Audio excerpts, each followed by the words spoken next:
love to do, but she would also have the opportunity to teach other physiotherapists and emergency professionals as well. Because of this, the McKinley Hospital had always been her first choice when she was researching potential transfer places, and it appeared that she had been theirs as well. As a sign of their commitment to her, 6 months earlier they had flown her over from the U.S. completely free of charge so that she could meet the staff and explore the area which might hopefully become her new home a little bit better. Sara had jumped with joy at the opportunity to do so. Her mother may well have been Australian, but she herself was New York born and bred, and apart from a little time spent in Miami for her studies, she had never strayed far from her home city. As Joan returned to her patients, Dr. Kelly James, who ran the trauma unit, walked in. "Hey, Sara," she said. Kelly had looked after Sara incredibly well during her short introductory stay, and even volunteered to spend a full weekend with her exploring the area, showing her all the best beaches, introducing her to her favorite food outlets and coffee shops, and a particularly relaxed and welcoming lesbian bar. Even though Sara was not really into the bar scene, she was delighted to realize that there would be a strong community of women in McKinley who she could really feel at home and be herself with. Kelly was definitely one of them, and the two women became fast friends. "How's the new house?" Kelly inquired now. "Settling in okay?" "Perfect," Sara replied. "It was wise advice he gave me to start house hunting before I even flew back to New York to sell my apartment and work my 2 weeks' notice." "I do tend to give that," Kelly said with a satisfied grin. Sara chuckled.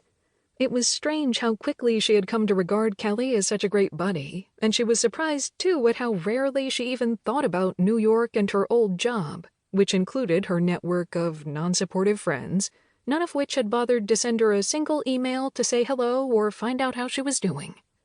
It was probably for the best, and definitely not a problem for Sara. Of course, forgetting about Lee was proving a little harder to do. It was a subject that Kelly had wasted no time grilling her about one evening shortly after they had met. "You get this faraway look in your eyes from time to time," she said. "Got someone on your mind, Sara?" Sara admitted to her that she genuinely missed her ex-girlfriend at times. "Although I'm not sure exactly why," she reflected with a light shrug, especially seeing how it all turned out so badly in the end.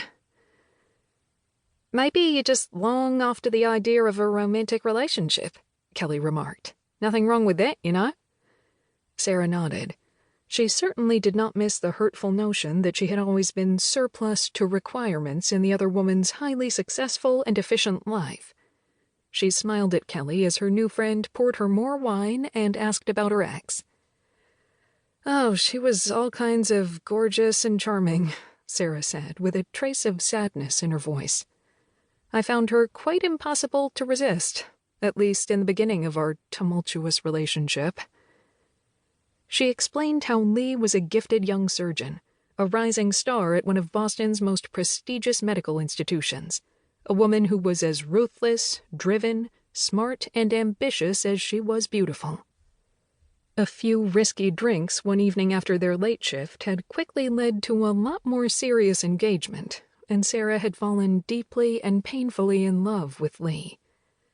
After several months of passionate back and forth between the two, it had even reached the point where she had considered sacrificing her own career and moving over to Boston for a less interesting job, just to be closer to her lover. "But one day I walked in on her naked in bed with another woman," Sara said, and Kelly winced. Lee loved her job and she loved sex. Period. Turns out whether that was with me or someone else didn't really matter to her. To her credit, she did not try to deny it when I confronted her about it. "I'm sorry, Sara," Kelly said to her in a quiet voice. "It's okay, really," Sara assured her. "In a way, I am grateful to her for being so brutally frank. It hurt to hear Lee say it, for sure, but in the end, it led me to Australia." Over a few days off work following their quiet breakup, in the middle of a particularly fierce New York winter storm, Sara had grasped the opportunity to take a long, hard look at her life. On the surface, everything was great.